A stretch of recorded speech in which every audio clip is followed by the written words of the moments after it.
চট্টগ্রাম বিভাগের সব খবর নিয়ে সংবাদ চট্টগ্রামে স্বাগত জানাচ্ছি। খাগড়াছড়িতে ১৪৪ ধারা ভঙ্গ, হামলা, ভাঙচুর ও হত্যার ঘটনায় ৩টি মামলা করেছে পুলিশ। সদর থানার মামলায় আসামি ৬ থেকে ৭০০ জন, আর গুইমারা থানায় ২ থেকে ২৫০ জনের বিরুদ্ধে মামলা হয়েছে। এদিকে খাগড়াছড়িতে ষষ্ঠ দিনেও চলছে ১৪৪ ধারা, তবে পরিস্থিতি অনেকটাই স্বাভাবিক। সড়ক অবরোধ স্থগিতের পর শহরে স্বাভাবিকভাবে চলছে যানবাহন। বৃহস্পতিবার হাটের দিনে বাজারে ছিল মানুষের ভিড়। নির্বিঘ্নে নিত্য প্রয়োজনীয় জিনিসপত্র কেনাকাটা করেছেন ক্রেতা বিক্রেতারা। পরিস্থিতি নিয়ন্ত্রণে রাখতে শহরের বিভিন্ন পয়েন্টে পুলিশ ও সেনাবাহিনী টহল দিচ্ছে। সন্দেহজনক ব্যক্তিদের তল্লাশি করা হচ্ছে। কক্সবাজারের টেকনাফে মানব পাচারের উদ্দেশ্যে পাহাড়ি এলাকায় বন্দী রাখা নারী ও শিশুসহ ২১ জনকে উদ্ধার করেছে কোস্টগার্ড ও নৌবাহিনী। বাহারছড়ার করাচিপাড়া ঘাট সংলগ্ন একটি ঘরে আটকে রাখা হয়েছিল তাদের। বুধবার রাত ১১টার দিকে যৌথ বাহিনী অভিযান চালালে পাচারকারীরা পালিয়ে যায়। উদ্ধারকৃতদের নিরাপদে আনা হলেও কাউকে আটক করা সম্ভব হয়নি।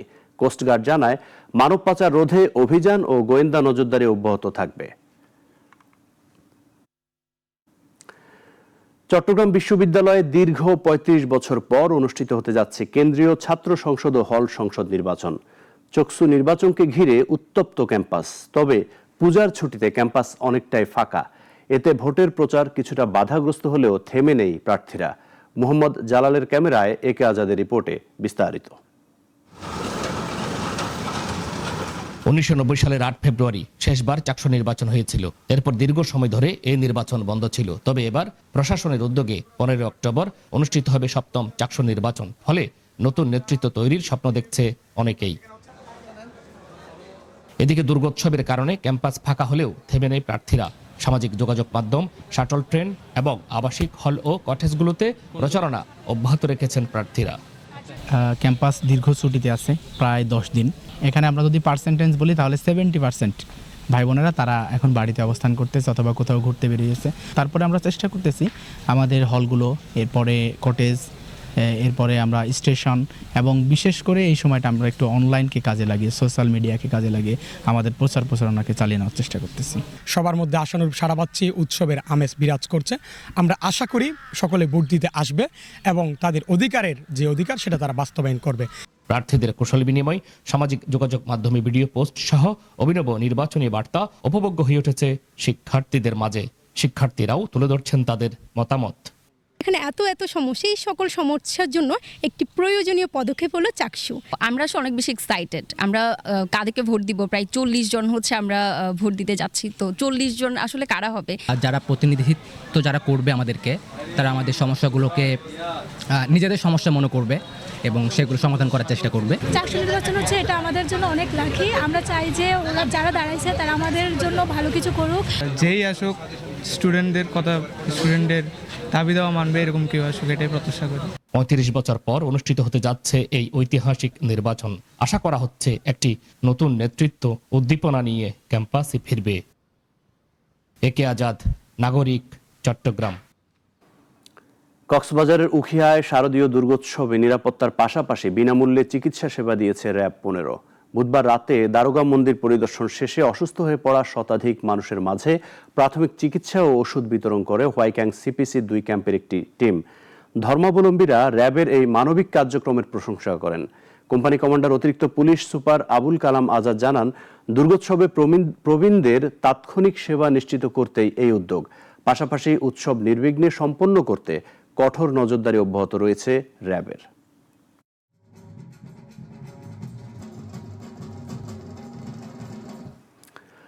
হিন্দু ধর্মাবলম্বীদের সবচেয়ে বড় উৎসব শারদীয় দুর্গাপূজা শান্তিপূর্ণভাবে উদযাপনে ফেনী সীমান্ত এলাকায় কঠোর নিরাপত্তা ব্যবস্থা নিয়েছে বিজিবি। ফেনী ব্যাটালিয়নের অধিনায়ক লেফটেন্যান্ট কর্নেল মোশাররফ হোসেন বুধবার মহানবমীতে ছাগলনাইয়া রাধাকৃষ্ণ সেবাশ্রম মন্দির পরিদর্শন করে পূজার পরিবেশ দেখে সন্তোষ প্রকাশ করেন। তিনি জানান, ১০২ কিলোমিটার সীমান্ত জুড়ে ১৮টি পূজা মণ্ডপের নিরাপত্তায় ৫ প্লাটুন বিজিবি দিনরাত দায়িত্ব পালন করছে। পূজার আনন্দ নির্বিঘ্ন রাখতে বিজিবির টহল অব্যাহত থাকবে। ফেনী একটা ঐতিহ্যের জেলা, যেখানে সম্প্রীতির বন্ধন একটা উজ্জ্বল দৃষ্টান্ত, যার কারণে কিন্তু আমাদের এই সকলের সম্মিলিত প্রচেষ্টায় আমরা সুন্দরভাবে অদ্যবধি এই অনুষ্ঠানটা উদযাপন করে যাচ্ছে এবং আগামীকালকে বিসর্জন হবে এবং সেটাও শান্তিপূর্ণভাবে হবে বলে আমি বিশ্বাস করি এবং আমাদের সেই প্রচেষ্টা অব্যাহত আছে। টোটাল 5 প্লাটুন বিজিবি সদস্য এই ফেনী জেলার 102 কিলোমিটারের জন্য মোতায়েন আছে। পাশাপাশি লক্ষ্মীপুর এবং নোয়াখালীর জন্য জরুরি প্রয়োজনে আমরা প্রস্তুত আছি, বাট এই ধরনের কোনো পরিস্থিতি এখনো হয়নি। আমরা আমাদের সীমান্ত এলাকা নিয়েই অত্যন্ত নিবিড় নিরাপত্তা নিশ্চিত।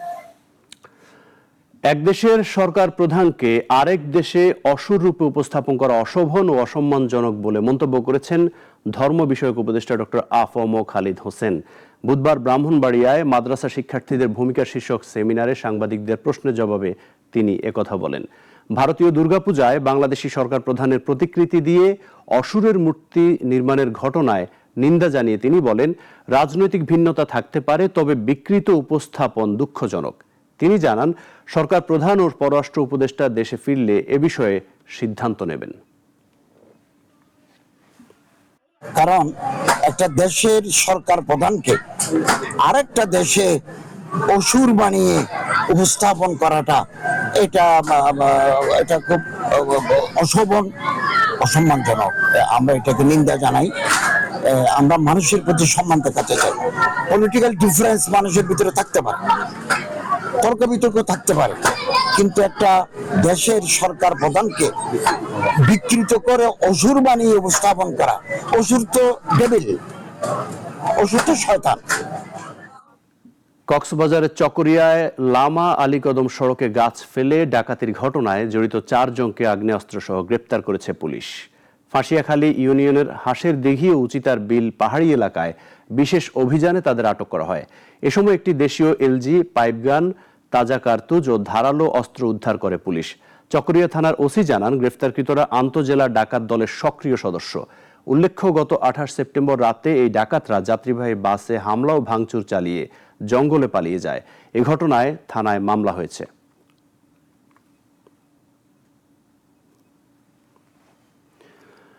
কুমিল্লায় আন্তঃজেলা কুখ্যাত ডাকাত সর্দার শাহ আলম দুলাল সহ 13 জনকে দেশীয় অস্ত্রসহ গ্রেপ্তার করেছে পুলিশ। দেবিদারের ভিংলাবাড়ি এলাকায় ডিবিও থানা পুলিশের যৌথ অভিযানে তাদের আটক করা হয়। এ সময় ডাকাত দলের হাইস মাইক্রোবাস, কুড়াল, রামদা, স্বর্ণালঙ্কার ও নগদ টাকা সহ বিভিন্ন আলামত উদ্ধার করা হয়।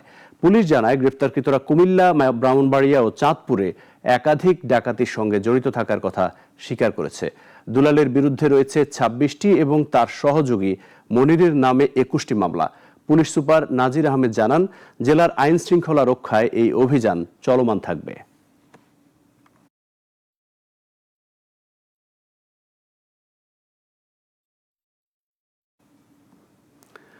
বিএনপির সহপল্লী উন্নয়ন ও সমবায় বিষয়ক সম্পাদক এবং নোয়াখালী 5 আসনের মনোনয়ন প্রত্যাশী বজলুল করিম চৌধুরী আবেদ বলেছেন, সুষ্ঠু নির্বাচনের মাধ্যমে জনগণের ভোটে বিএনপি সরকার গঠন করবে। তিনি বলেন, ত্যাগী, জনপ্রিয় ও আদর্শিক নেতারাই দলে মনোনয়ন পাবে। কবিরহাট ও কোম্পানিগঞ্জের পূজা মণ্ডপ পরিদর্শন শেষে সাংবাদিকদের তিনি এসব কথা বলেন। এ সময় তিনি সনাতন ধর্মাবলম্বীদের সঙ্গে শুভেচ্ছা বিনিময় ও আর্থিক অনুদান প্রদান করেন। আবেদ জানান, বিএনপি ও প্রশাসনের সহযোগিতায় এবার নির্বিঘ্নে দুর্গাপূজা উদযাপন করা হয়েছে।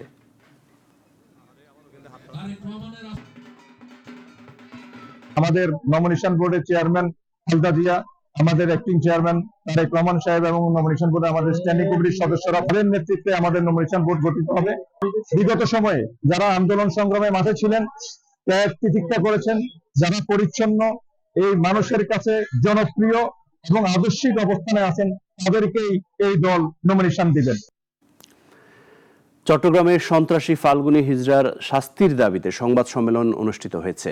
বুধবার নগরীর শিল্পকলা একাডেমির সামনের একটি রেস্টুরেন্টে লিখিত বক্তব্যে ভুক্তভোগী সুফিয়া হিজড়া বলেন, 2024 সালের 5 আগস্ট ফ্যাসিবাদ সরকারের পতনের পর ফাল্গুনী হিজড়ার অত্যাচারের হাত থেকে তৃতীয় লিঙ্গের মানুষরা কিছুদিন শান্তিতে থাকলেও ফের সক্রিয় হয়ে উঠেছে। সে বলেন, চাঁদা দিতে না পারলে চট্টগ্রামের বিভিন্ন থানায় মামলা দেওয়ার হুমকি দিচ্ছে ফাল্গুনী। তার এই অত্যাচারের হাত থেকে রক্ষার দাবিতে প্রধান উপদেষ্টা, স্বরাষ্ট্র উপদেষ্টা ও স্থানীয় প্রশাসনের হস্তক্ষেপ কামনা করেন তৃতীয় লিঙ্গের সদস্যরা।